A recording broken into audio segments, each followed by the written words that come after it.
Sir नमस्कार, मैं हूं राजेश श्रीवास्तव। सरिता प्रवाह में आप सभी का स्वागत है। आज हम बात कर रहे हैं विकास के मुद्दे पे।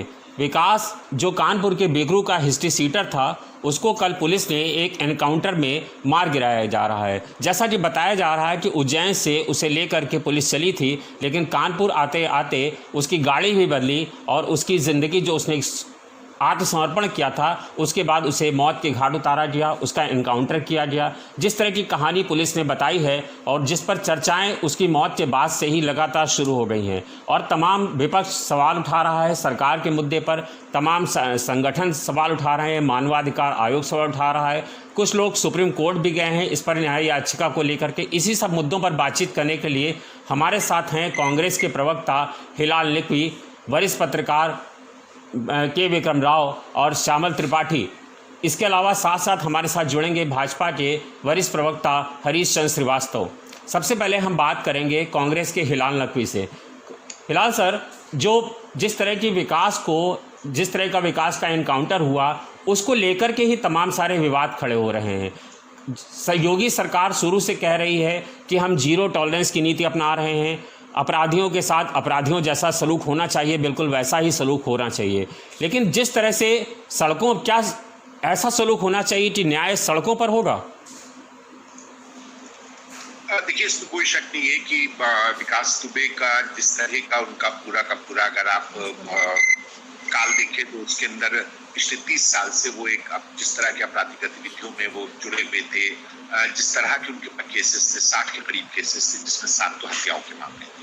तो बेशक इसमें कोई शक नहीं है कि वो एक ऐसे अपराधी थे जिनके ऊपर दुनिया भर के मुकदमे लगे हुए थे और साथ ही साथ निश्चित रूप से वो समाज के लिए खतरा थे। लेकिन कुछ चीजें जो है उसका जवाब सरकार को निश्चित रूप से पुलिस में से अपने मांगना चाहिए। पहला जो उसका सवाल है वो ये है कि आखिर वो कौन लोग थे जिन्होंने विकास को बताया था कि उसके घर पे रेड होने वाली है। ये जो है ये मामला, ये गुत्थी जो है ये उलझी रह गई, जिसके बारे में कुछ नहीं पता लग पाया। तो पुलिस जो है उसके अंदर तहकीकात करे और बताए।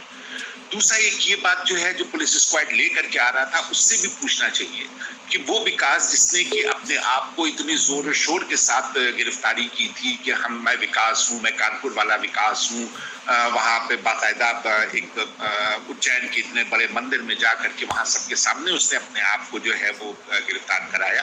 फिर रास्ते में ऐसी आखिर कौन सी घटना हो गई कि उसके अंदर भागने की प्रवृत्ति जागृत हो गई? जो आदमी स्वयं अपने आप को गिरफ्तार करा रहा है, वो 12 घंटे के अंदर वो पुलिस के हाथों से भागने के प्रयास करे, पुलिस के हाथों से वो निकल भागने का प्रयास करे, वो भी तब जबकि उसके दोनों पैरों में रॉड पड़ी हुई है। वो खुद जानता था कि वो अगर भागना भी चाहेगा तो नहीं भाग सकता है। तो बेशक ये अपने आप में चौंका देने वाला तथ्य सामने निकल करके आता है कि आखिर वो कौन सी परिस्थितियां जागृत हो गई उस ट्रांजिट के बीच में, जहां के पर विकास जो है उसने भागने का निर्णय ले लिया। अब यहाँ के पर इसी के साथ तीसरा प्रश्न निकल करके आता है कि क्या वाकई में रॉड पड़ा हुआ व्यक्ति इतनी तेज भाग सकता था, इतनी फायरिंग वो कर सकता था, इतनी अपनी सुरक्षा कर सकता था कि पुलिस को उसे गोली मारने के पर मजबूर हो जाना पड़ा? ये अपने आप में एक चौंका देने वाली बात निकल करके आती है कि जिस व्यक्ति के बारे में सब जानते हैं कि उसके पैरों में रॉड पड़ा हुआ था, वो भाग नहीं सकता है, खाली पुलिस घेर लेती तो उसको पकड़ लिया जा सकता था, लेकिन फिर भी उसको मार दिया गया है। अगर ये जो है ये किसी तरह से ठोक देने वाली जो प्रवृत्ति है सरकार की, उसको आगे बढ़ाया है पुलिस ने, तो निश्चित रूप से ये चिंताजनक बात है। अगर इस तरह से पकड़ करके बीच सड़क के ऊपर अपराधियों को ठोक दिया जाएगा, ना क्या इसके लिए कहा जाता है कि ना वकील, ना अपील, ना दलील, वहीं के पकड़ा और तुरंत जो है न्याय कर दिया, जो पुलिस को दिखाया जाता है फिल्मों में, क्या अब उस तरह से कार्य होगा? अगर ये कार्यशैली है सरकार की तो निश्चित रूप से बहुत ज्यादा चिंताजनक है। देखिए सर, जो अभी तक कहा जाता है कि विकास अभी तक पिछली बार कई बार पकड़ा गया, कभी आजीवन कारावास हुआ है उसको, एक मामले में जिस कॉलेज में वो पढ़ता था उसी के प्राचार्य की उसने हत्या कर दी थी, उसे आजीवन कारावास हुआ। ये 2001 में उसने भाजपा के ही राज्य मंत्री को मारा, उसके बाद भी उससे सजा हुई, हर बार वो बच करके निकल गया। तो न्यायालय में जाता तो फिर इन सब चीज़ों को होता, फिर वही प्रक्रिया होती, वही सारी अपीलें होती और शायद फिर विकास दुबे बाहर आ जाता और कभी हमारे सामने मान्य खड़ा हो जाता। तो विक्रम राव, सवाल सर आपसे है कि क्या विकास के साथ जिस तरह का सवाल, इसमें एक सेकंड का अगर आप हमको बोल सुनने का मौका दे, सिर्फ एक हम इसका जी जी जी बोले। अगर ये बात सही है, इस वजह से उसको मार दिया गया है, तो सरकार जो है वो बाहर निकल करके आए और कहे कि हमने इस वजह से मार दिया है, बात खत्म हो जाएगी, कोई सवाल नहीं करेगा। नहीं विक्रम राव सर, आप बताएं। मैं बजाय क्या कि क्यों पर बात करूंगा। एनकाउंटर क्यों? यूपी एनकाउंटर पे बदनाम हुआ था 1980 से, थोड़ा उसके पहले इमरजेंसी में भी। इमरजेंसी में जिस प्रकार मुजफ्फरनगर और जगह में फैमिली प्लानिंग के नाम पे, दसबंदी के नाम पे शुरुआत हुई और एनकाउंटर शुरू हो गया, जो लोग रेजिस्ट कर रहे थे, मना कर रहे थे। विश्वनाथ प्रताप सिंह समय ये एक वैज्ञानिक कला बन गई। और पहले मुझे याद है फैजाबाद में एक बुड्ढे को मारा, उसके पीठ पे नहीं सीने पे गोली लगी थी। ये गोली भागने वाले की पीठ पे लगती है। मैंने विश्वनाथ प्रताप सवाल उठाया भी नहीं, वो मुख्यमंत्री थे, बड़े ईमानदार थे, बड़े अच्छे थे, उनकी छवि थी। मैंने कहा एनकाउंटर फैजाबाद में हुआ है 80 साल के बुड्ढे का और गोली लगी छाती पर। खैर मेरे आगरा में जांच कराई और देखा कि पुलिस की ज्यादती थी। तो ये एनकाउंटर तो यूपी के कोई नया नहीं है, ये चल आ रहा था। खासकर इमरजेंसी में तो बहुत ज्यादा हो गया था, जहां नसबंदी का विरोध हो वहां शुरू हो जाता था। लेकिन इस वक्त जुडिशली देखे, मेरे ख्याल से ये एनकाउंटर इस वक्त मसला नहीं है, मसला है न्याय तंत्र। आज कटघरे में भारत का न्याय तंत्र खड़ा है। क्यों न्याय तंत्र इतना निकम्मा नाकारा हो गया है? 3 करोड़ मुकदमे चल रहे हैं भारत के अदालतों में, जिला अदालत से सुप्रीम कोर्ट। सुप्रीम कोर्ट की क्या सुनवाई हो रही है और कौन आ रहे हैं? कुछ सुप्रीम कोर्ट के चीफ जस्टिस कह चुके हैं कि पैसे का खेल है। बम्बई के वकील वहां चलते, बृहस्पतिवार की शाम को फ्लाइट से शुक्रवार को पहुंच जाते हैं और पूरा उनका मुकदमे का पैसों से चलता है। जब सुप्रीम कोर्ट खुद स्वीकार कर रहा है कि पैसों से न्याय होता है, और यहाँ बेचारे गरीब किसान, गरीब लोग जो जा रहे हैं अपील पे, उनका मुकदमे सुनवाई नहीं, तारीख पर तारीख, वो जो फिल्मी डायलॉग होता है, तारीख पर तारीख, आगे तंग आगे क्या करेंगे? ये तो सहनशील है ये देश। तो विक्रम राव सर, आपका कहना है कि इस कोर्ट में बहुत सारा दबाव है, तो कोर्ट में इस तरह के फैसले नहीं लिए जा सकते हैं, तो क्या फैसला अब इसी तरह से होगा उत्तर प्रदेश में? नहीं, ये नहीं है, तरीका निकालना पड़ेगा। बार काउंसिल को, बार एसोसिएशन को और बाकी जो सोशल ऑर्गेनाइजेशन से, इनको मिल के करना पड़ेगा। क्या सड़क पे न्याय होगा? ये जरूरी है, इसमें बहस नहीं होगी। बार काउंसिल नहीं आएंगे, जैसे रेप का केस है, क्यों नहीं तय कर लेते हैं सारे बार एसोसिएशन वाले कि हम रेप केस में डिफेंड नहीं करेंगे। राम जेठमलानी कहते हैं हम तो ब्रीफ लेंगे, जो हमको ब्रीफ देगा हमें स्वीकार करना पड़ेगा। क्या स्वीकार है? हम रिपोर्टर भी है कि हम झूठ नहीं लिखेंगे, तय कर ले हम सब रिपोर्टर, तो पत्रकारिता सुधर जाएगी। अगर पत्रकार झूठ लिखना बंद कर दे दबाव में, पत्रकारिता सुधर जाएगी। हम भी दोषी हैं कुछ माने में। क्या था अमरमणि के बारे में? अमरमणि के बारे में कितना झूठ लखनऊ के अखबारों में लिखा था। कानपुर के पंडित को ले आए थे, उसका शादी हो गई करके, उस लड़की की पता नहीं क्या क्या, आपको याद होगा, पुरानी बात हो गई अब तो इस प्रकार मीडिया की झूठ और वकीलों की पैसों की लालच, ये सब चीजें खत्म हो जाएगी, न्याय तो ठीक हो जाएगा, तब एनकाउंटर की जरूरत नहीं पड़ेगी। और पुलिस, जब तक पुलिस रिफॉर्म, क्यों नहीं पुलिस में एक लाइन ऑफ ऑर्डर मानते हैं? कानपुर में क्या हुआ? बहुत गंभीर बात है ये कि मातहत का जो इंस्पेक्टर था वो बीच वाले को छोड़ के सीधे एसपी से बात करता था।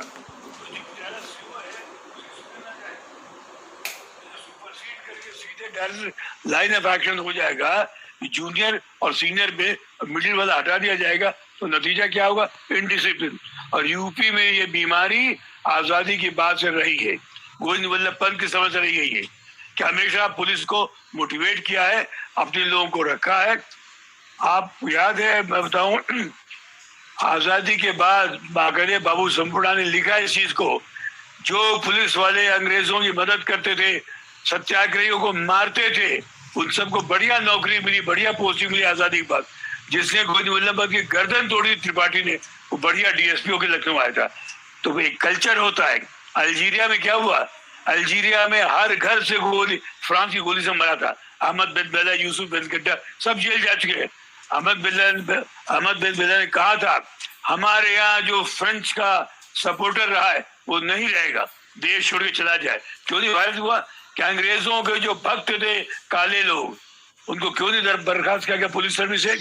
तो पुलिस सर्विस का भ्रष्टाचार शुरू हो गया था आजादी की पहले से, और आज जब नतीजा भुगत रहा है तो इस समग्रता की दृष्टि से देखना पड़ेगा एनकाउंटर क्यों लादा जा रहा है। या इनह्यूमन है, बार्बरिक है, बर्बर एनकाउंटर, ज्यादती है, ये वायलेंस अगेंस्ट ह्यूमैनिटी है, लेकिन क्यों हो रहा है ये? हिलाल जी विक्रम राव सर बड़ा सवाल उठा रहे हैं। वो कह रहे हैं कि जब से इमरजेंसी शुरू हुई, यानी कि वो कांग्रेस पर बड़ा हमला बता रहे हैं। वो कह रहे हैं कि जब से आज़ादी के बाद से ही ये शुरू हुआ, इंदिरा जी के समय से। जी हाँ हिलाल जी, सवाल आप ही से कर रहा हूँ, आप उस सवालों का जवाब देंगे? जी बिल्कुल।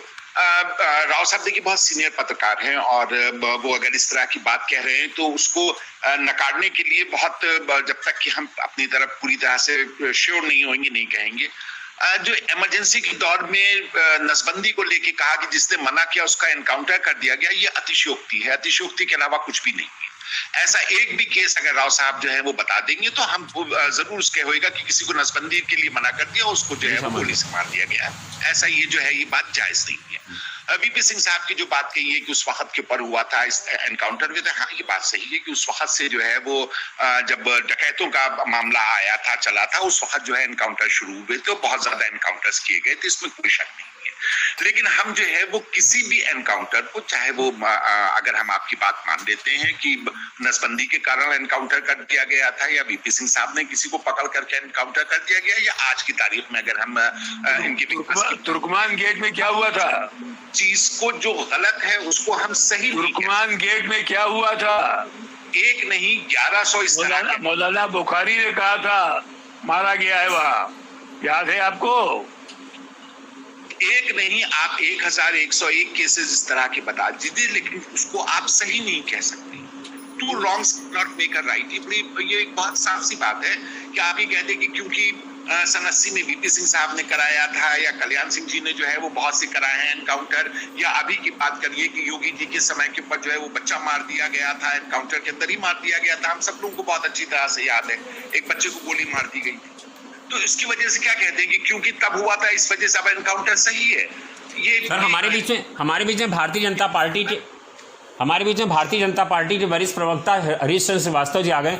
सर आपको मेरी आवाज आ रही है? सर जी नमस्कार सर। नमस्कार सर, आप बीच से हट गए थे तो इस तरह से आपसे बात नहीं हो पाई थी। बात दरअसल आपसे ही शुरू होनी थी कि जिस तरह से कल विकास दुबे का इनकाउंटर हुआ है, उस निश्चित रूप से विकास ने जो जघन्य हत्याकांड किया है उसका हश्र ये होना चाहिए। हर सरकार, चाहे सरकार कोई भी हो, लेकिन अपराधी का अंत ऐसे ही होना चाहिए, इसी तरह से होना चाहिए। लेकिन जिन परिस्थितियों में उसका अंत किया गया है, जिस तरह की कहानी रची गई है, जिस तरह की चीज़ें हुई हैं, रास्ते में गाड़ी बदल दी गई, 1 किलोमीटर पहले मीडिया को रोक दिया गया, उसके बाद से तमाम सवाल खड़े हो रहे हैं। इस पर आपका क्या कहना है? सरकार किस तरह से अब इस चीज़ों को ले रही है? नहीं देखिए, मैं सरकार का प्रवक्ता नहीं हूं, इसलिए सरकार किस रूप में ले रही है मैं नहीं कह सकता। परंतु मुझे जो लगता है, जिस तरह से मुझे इन सब पूरे घटनाक्रमों को अगर मैं देखता हूं, तो जिस तरह से पहली बात तो जिस तरह से मुझे लगता है कि भाई ये जिस तरह का सातिर दिमाग अपराधी था और जिस तरह से दुस्साहसी और दुर्दांत अपराधी था, वो उसको लेकर के जो उसने वहां पे उसकी गिरफ्तारी हुई महाकाल मंदिर पे, और उसके बाद वो एक दहशत में था क्योंकि इसके गिरोह के जिस तरह से एसटीएफ लगातार और यूपी उत्तर प्रदेश की पुलिस लगातार इसके दबिश दे रही थी, और इसके गिरोह के कई लोगों के इसके जो बहुत निकट के गिरोह के लोग थे, उसमें 2-4 लोगों 5 लोगों का इनकाउंटर भी हुआ था, तो दहशत में थी। और उस दिन तो ये पुलिस इसके पास पहुंचते लुका छिपी के खेल में निकल गया फरीदाबाद से, तो जान बचाने की इसको भी वो थी, और दहशत में इसने अपनी वहां महाकाल मंदिर पे गिरफ्तारी दी। परंतु मुझे ऐसा प्रतीत होता है कि जिस तरह से इसका सातिराना दिमाग है, इसको लगा हो रास्ते में कुछ, और फिर एक बार ये पुलिस को चकमा दे करके निकल जाना चाहता हो, और उस दौरान ये इनकाउंटर हुआ। और जो गाड़ी बदलने की बात कही जा रही है या पत्रकारों को रोकने को लेकर के बात कही जा रही है।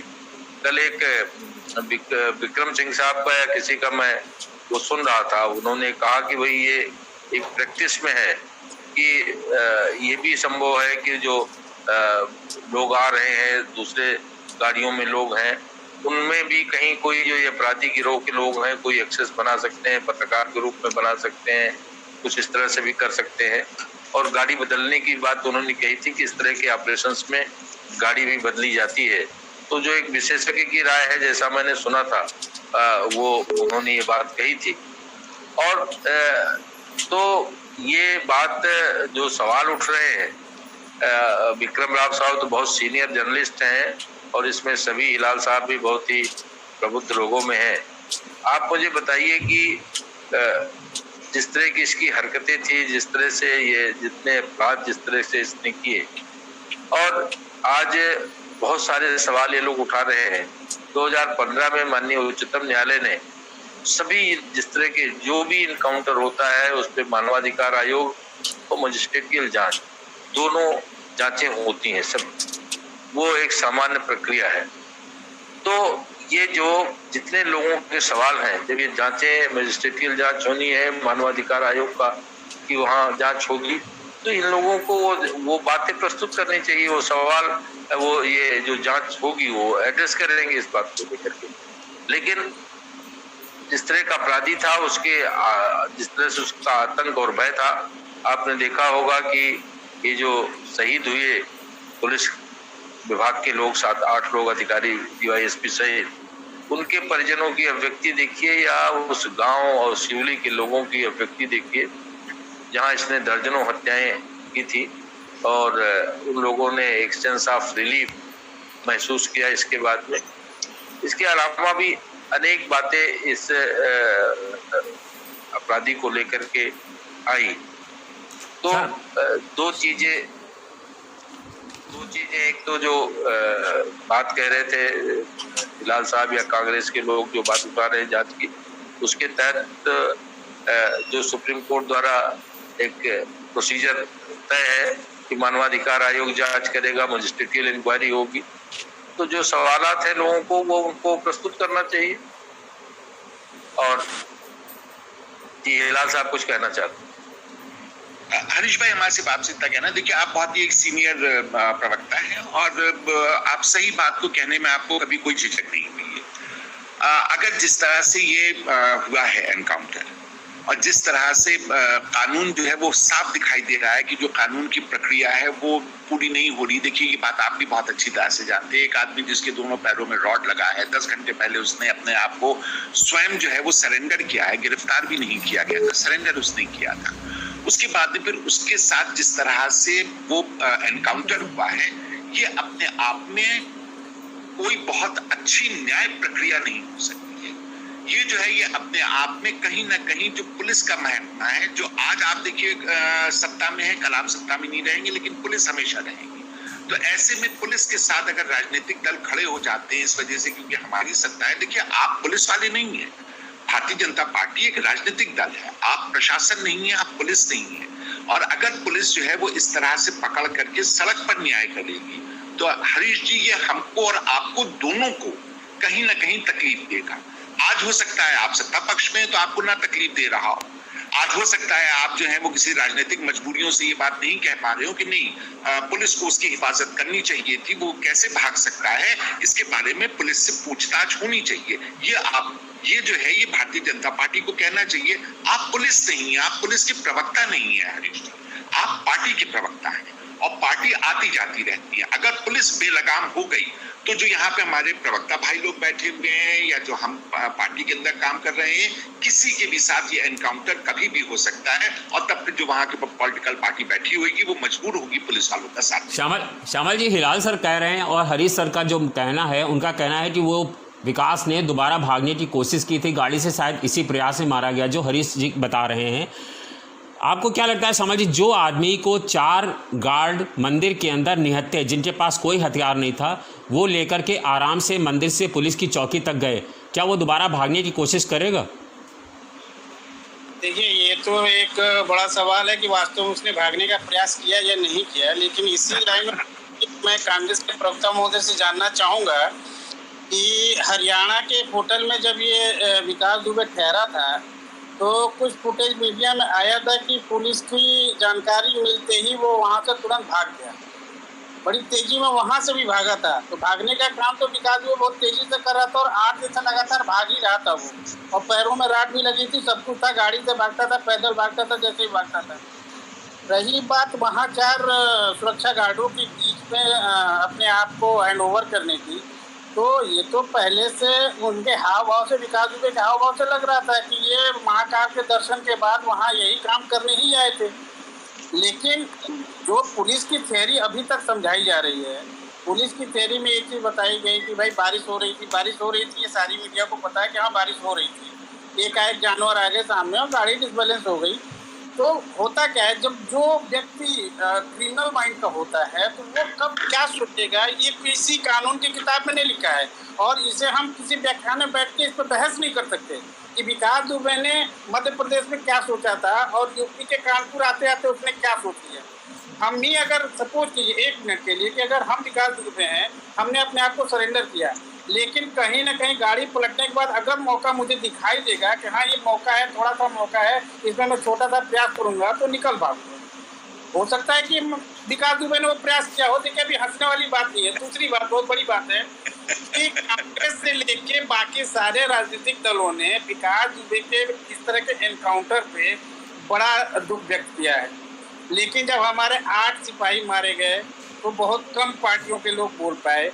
दूसरी बात कि ये जो इस तरह के एनकाउंटर हो रहे हैं सर, ये मैं सरकार का पक्ष नहीं रख रहा, इस तरह के एनकाउंटर के लिए ये सारे राजनीतिक दल जिम्मेदार हैं बहुत समय से। अभी हमारे वरिष्ठ पत्रकार महोदय ने भी बताया, ये तो कांग्रेस के शासनकाल से ही आ रहा है कि एनकाउंटर ऐसे ही होता है। एनकाउंटर का अगर सही मायने में अगर डिफिनीशन निकाला जाए सर, तो एनकाउंटर का मतलब यही होता है कि सोचे समझे तरीके से मारने की प्रक्रिया, ये बहुत क्लियर है।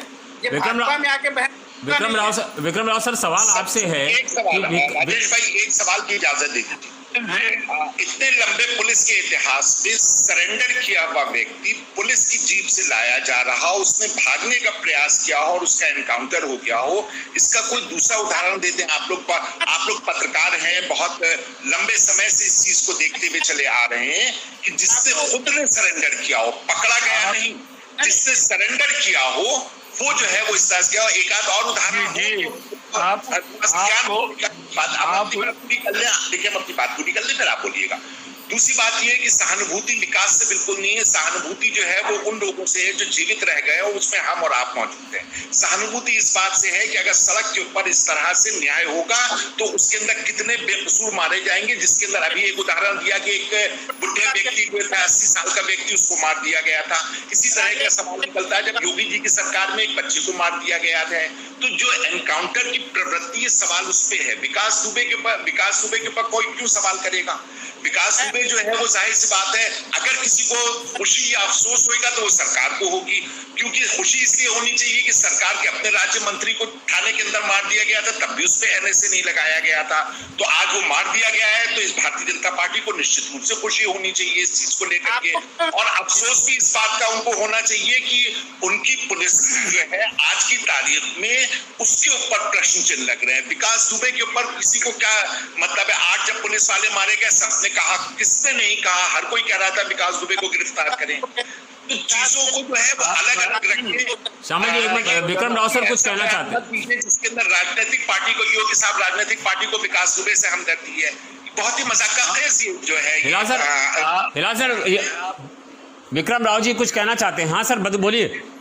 आपको याद दिला दूं, वो बहुत पुरानी बात नहीं है, एक मजाक हो गया है। वो महिला कल बोली कि सुप्रीम कोर्ट के सिटिंग जज से एनकाउंटर की इंक्वायरी कराए, जैसे सुप्रीम कोर्ट के तो और कोई काम नहीं है। और किसने कहा? ये मायावती ने। मायावती ने ददुआ का क्या किया था? 50 लाख लिए, पार्टी का टिकट देंगे, टिकट भी नहीं दिया, और उसके आने के बाद मरवा दिया। ये ददुआ का उदाहरण सब जानते हैं। बेदी ने बयान दिया कुर्बी होने के नाते, उसको एनकाउंटर गलत है करके। अब सोचिए आप, ये हो चुका है आपकी धरती उत्तर प्रदेश की पावन धरती पे, और ये कह रही है सुप्रीम कोर्ट जज करे। ये सब पापी लोग हैं, इनकी रक्षा मत कीजिए। नहीं, आपसे जो बात कही जा रही है आप उसका जवाब नहीं दे रहे। रक्षा किसी की कोई क्यों करेगा? किसी भी पापी की रक्षा क्यों करेगा? और जिसका एनकाउंटर कर दिया जाएगा पुलिस उसको पापी बताएगी और हम सब लोगों को मानना होगा कि ये पापी है, क्योंकि ना वही बात है, ना कोई अपील है, ना वकील है, ना दलील है। हम ही जज, हम ही क्या नाम है वकील और हम ही जल्लाद हैं। तो जब इस तरह की प्रवृत्ति के साथ अगर हम देंगे तो वो प्रवृत्ति भी ठीक नहीं है। हमें उसका साथ नहीं देना चाहिए। हमें ना उनका साथ देना चाहिए, ना इस प्रवृत्ति का, इस प्रक्रिया का साथ देना चाहिए। और वो भी अगर बुद्धिजीवी लोग जो है वो अगर इस प्रक्रिया का साथ देंगे किन्हीं भी कारणों से, तो निश्चित रूप से समाज में एक खराब मैसेज जाएगा। हमारी आपकी कुछ समाज की तरफ भी जिम्मेदारी है। हम प्रवृत्ति को ऐसी सपोर्ट कर सकते हैं जिसके अंदर एक आदमी जिसने अपने आप को सरेंडर किया है और उसके बाद में फिर 10 घंटे के अंदर उसका एनकाउंटर कर दिया जाता है, ऐसा कोई दूसरी मिसाल जो है कोई नहीं दे पाएगा। यहाँ पर आप सब लोग बैठे, बहुत पुराने पत्रकार, बड़े ज्ञानी लोग बैठे, कोई दूसरी मिसाल दे दीजिए। 70 साल धारणों से तथ्यों से बात कीजिए। सरेंडर का मामला नहीं था। नहीं कोई मैं कोई फिलॉसफी नहीं बताऊंगा यहाँ। इस प्रक्रिया को डिफेंड की यहाँ केवल होनी चाहिए, फिलॉसफी बात नहीं। यहाँ केवल बता रहा हूँ आपको, उदाहरण दीजिए। शंघाई के मेयर के इकलौते बेटे को रेप के पकड़ा गया, 24 घंटे में सुनवाई हुई, उसके सर में खोपड़ी में गोली उतार दी गई, उसकी विधवा से चवन्नी वसूली गई, गोली की कीमत। ये न्याय होता है जितनी जल्दी चीन में हुआ। या पूरी बात सुनिए। यहाँ क्या हुआ? आप जो है 7 साल निर्भया के रेप में 7 साल लगे, सुप्रीम कोर्ट तक लोग गए। अब अगर आप सुनना चाहिए मैं चला जाऊँ, फिर मैं सुनना नहीं चाहते रहिए। प्रवृत्ति करते हैं कि आप जो है क्या निर्भया का केस क्या हुआ? 7 साल तक बेचारी उसकी माँ बाप तड़पते रहे, सुप्रीम कोर्ट तक दूसरे वकील गए, पैसा चलता रहा। अंत आप सब ने देखा होगा किस प्रकार तिहाड़ जेल में मौज कर रहे थे वो 4 हत्यारे लोग, वो सब लोग। और क्या हुआ और उसी तरह हैदराबाद में क्या हुआ? हैदराबाद में फूल बरसाया पुलिस पे लोगों ने। क्यों ऐसी प्रवृत्ति आ गई इस देश में? क्यों? इसलिए आई है कि न्याय तंत्र। हरी सर चर्चाएं, हरी सर सवाल आपसे है, आप उस चीज का पक्षधर हैं, आप इस चीज के अगर पक्षधर हैं तो इसके बारे में डिबेट कराइए कि पुलिस जो है वो पकड़ करके सड़क पर न्याय करेगी। आप इसके पक्षधर हैं, आपके साथ और जितने लोग। ये किसने कहा? मैंने नहीं कहा है। मैंने कहा कि न्याय तंत्र की वजह से आपके न्याय तंत्र क्या ये हरी सर ईमानदार है? हरी सर सवाल आपसे है कि विकास दुबे का एनकाउंटर हो गया है। विकास दुबे का जो गिरोह काम कर रहा था वह लगभग अब समाप्ति पर है। कुछ फौरी कार्रवाई बची है जो पुलिस कर रही है, पुलिस तलाश कर रही है उसकी क्या कॉन्टैक्ट है, कौन सी गिरोह है, कितना पैसा उसने कहाँ इन्वेस्ट किया, ये सब पुलिस तलाश कर रही है। लेकिन मेरा कहने का मतलब ये है कि जो विकास का जिसका अंत हो गया है, विकास को विकास दुबे बनाने वाले जो लोग थे, जिनका राज वो उगलने वाला था, अब उन लोगों का क्या होगा? अगर वो लोग नहीं पकड़े जाएंगे तो आज नहीं तो कल कोई और नया विकास खड़ा हो जाएगा। क्योंकि जिसके पास पावर है, जिसके पास सिस्टम है, जिसके पास पैसा है, वो कोई और नया विकास खड़ा करने में उसको बहुत ज़्यादा समय नहीं लगेगा। तो ऐसे में आपका क्या मानना है? क्या राज वहां तक खुलना चाहिए कि नहीं खुलना चाहिए? नहीं, देखिए, राज बिल्कुल खुलना चाहिए। जांच हो रही है, पुलिस की आला अधिकारी उसकी जांच कर रहे हैं, एसटीएफ जांच कर रही है, और अभी इसके जो गुरेह के अन्य लोग जो इसमें शामिल थे उन सब की धरपकड़ भी चालू है। अभी एक उसका साथी गुड्डन त्रिवेदी मुंबई से आज ही गिरफ्तार हुआ है। तो वो सब प्रक्रिया में तो लगी है, और पुलिस इस पूरे प्रकरण की जांच करने के बाद वो सारे मामले पे पुलिस अपने आप भी ये सारी चीजें शेयर करती है, वो सारे प्रकरण सामने आएंगे। परंतु देखिए, डिबेट होनी चाहिए तो इसलिए इस पर होनी चाहिए कि हमारा जो क्रिमिनल जुडिशियल सिस्टम है उस पर डिबेट होनी चाहिए कि जिस तरह से 60 मुकदमे में जो व्यक्ति वांछित रहा, जो 53 हत्या या हत्या के प्रयास के मामलों में जो वांछित था, वो लगातार उसको बेल मिल जाती थी। तो जो और आज जिलाल साहब कुछ और बातें कह रहे थे। मैं एक बात कहता हूं कि उत्तर प्रदेश में इसी तरह के विकास दुबे से भी बड़े क्रिमिनल्स वो माननीय बन गए, महामाननीय बन गए, सब सांसद विधायक बन रहे हैं। इसी जो सिस्टम है उसी का फायदा उठा सही बात। और राजनीतिक दलों द्वारा महिमा मंडित लोग। तो आज तो सम्यक रूप से अगर कहा जाए तो ये समाज के लिए भी चिंतन का विषय है, व्यवस्था के लिए भी चिंतन का विषय है। जिस तरह से सिस्टम के लोग प्रदेश के मुख्यमंत्री आदरणीय योगी आदित्यनाथ जी बार बार पुलिस विभाग को हिदायत करते रहे कि साहब जितने भी अपराधी हैं उनको टॉप 10 उनको छांट करके उनको की जाए, उनके खिलाफ कड़ी कार्रवाई की जाए। लेकिन विकास दुबे उससे बचता रहा, न एसटीएफ की सूची में गया, न पुलिस की वहां की सूची में था। तो कहीं ना कहीं ये जो सिस्टम था जिस तरह से इन्वॉल्व हो रहा है इन सब मामलों में, सर एक नहीं दर्जनों मामले हैं आज। जो क्रिमिनल जुडिशियल प्रोसीजर है जब तक वो त्वरित न्याय सुनिश्चित नहीं करेगा और उस सिस्टम को चेंज करने के लिए डिबेट होना चाहिए और सबको इस बात पे आना चाहिए, सहमत होना चाहिए कि जो 1860 का जो क्रिमिनल जुडिशियल प्रोसीजर है वो बदला जाए। और इस तरह से जो अपराधियों का साम्राज्य बनता चला जा रहा, मैं तो ये देख रहा हूँ, अगर राजनीति से अलग हट करके मैं बात करूं, एक सामाजिक कार्यकर्ता के रूप में मैं बात करूं, तो राजनीतिक दल इसी तरह के लोगों के प्रभाव में आते चले जा रहे हैं। जो विशुद्ध सामाजिक कार्यकर्ता, राजनीतिक कार्यकर्ता है, वो कहीं न कहीं किनारे होते चले जा रहे हैं। तो ये इन सारी चीजों को आज चिंतन का विषय है, सबको इस पे गंभीरता से चिंतन करना चाहिए। और जो भी इस मामले में, तो जैसा कि आप सब जानते हैं कि आदरणीय योगी जी का जो संकल्प है वो अपराध पे उनका जीरो टॉलरेंस की नीति है और जो भ्रष्टाचार और अपराध पे जो उनका जो संकल्प है वो बहुत दृढ़ता के साथ उस पर काम कर रहे हैं। जो जंगल राज उत्तर प्रदेश में माफिया और गुंडों का पूरी तरह से साकार था, उसको सफाई के लिए काम कर रहे हैं।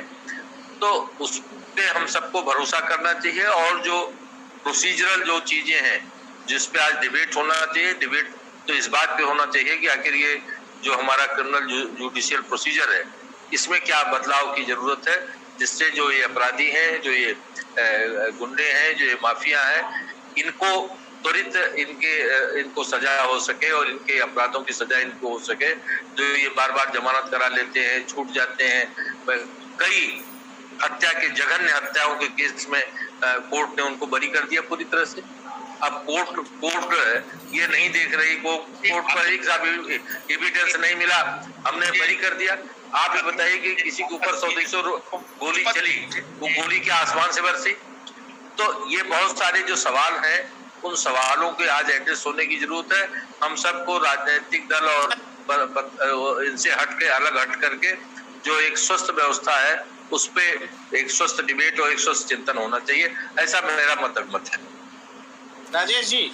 फिलहाल सर कह रहे हैं जी नहीं, उनकी बात सही है। देखिए हरीश जी जो है वो बात सही कह रहे हैं। हरीश जी वो बात कर रहे हैं जो कि एक आम नागरिक की चिंता होनी चाहिए कि देखिए जो हुआ है उन्होंने एक दफा भी उसको सही नहीं ठहराया है। उन्होंने कोई शंघाई का ना एग्जाम्पल दिया है, ना उन्होंने नसबंदी का एग्जाम्पल दिया है, ना 1980 का एग्जाम्पल दिया है। उनका ये एक सीधा सा मानना है कि नहीं, जो हुआ है इसके बारे में चिंता करना चाहिए, वो इसका साथ नहीं खड़े हुए और यही होना भी चाहिए। आज की तारीख में ना किसी को विकास दुबे के साथ खड़े होना चाहिए और ना जिस तरह से उसके साथ न्याय किया उसके साथ खड़े होना चाहिए। देखिए जघन्य अपराध करने वाले लोग आज की तारीख में अगर उत्तर प्रदेश की बात करें तो बड़े शीर्ष पदों के पर आसीन है, उनके ऊपर हत्या का मुकदमा है, तो उनके खिलाफ भी क्या पुलिस इसी तरह का जो है वो न्याय व्यवस्था लागू करते है? किसी पुलिस वाले की हिम्मत या है किसी के अंदर हिम्मत जो उनका नाम लेकर के कहे कि इनके साथ भी जो विकास दुबे के साथ किया गया है वही जो है वो इनके साथ किया जाए, क्योंकि इनके पर भी हत्या का मुकदमा चला है। आज आप लोग उसी की बात कर रहे हैं ना, जो लोग उसका साथ दे रहे हैं कि उसका सही एनकाउंटर किया गया है, तो कीजिए ना हिम्मत, कहिए जो आशीष पद के उत्तर प्रदेश में आशीष लोग हैं जो बैठे हुए हैं, जो उसको सुशोभित कर रहे हैं, उनके ऊपर भी जो है वो हत्या का मुकदमा है। हत्या के मुकदमा अरे हिलाल साहब इस प्रदेश में तो ऐसे मुख्यमंत्री रहे जिसने हत्या को आरोपी को अपनी गाड़ी में बैठा के विधानसभा ले गए कि पुलिस अरेस्ट न कर ले। और नहीं अगर आप इस तरह की बात करेंगे तो आप ये भी बात सुनिए कि अगर आप अपने दामन में जाके विक्रम राव साहब पास में मौजूद है, वो आपको बेहतर बताएंगे कि किस तरह से कांग्रेस पार्टी ने चुनिंदा माफियाओं को टिकट देकर के राजनीति में महिमा मंडित करने का काम किया, विधायक और सांसद और माननीय और महामाननीय बनाने का काम किया। तो अगर आप इस तरह की बात करेंगे तो आप जरा उनको खंगालिए ना, और जो लोग ये कर रहे थे उनके साथ, और क्षेत्रीय दल आए, उन्होंने तो जितना खाद पानी दे सकते थे इसे माफिया कल्चर को, इस अपराधियों की राजनीति को दिया, और आप भी उनके साथ पूरे टाइम खड़े रहे। तो ये बात तो आज जो अगर स्वस्थ चिंतन की बात करते हैं तो राजनीतिक बात मत करिए, हिलाल साहब फिर राजनीतिक बात मत करिए।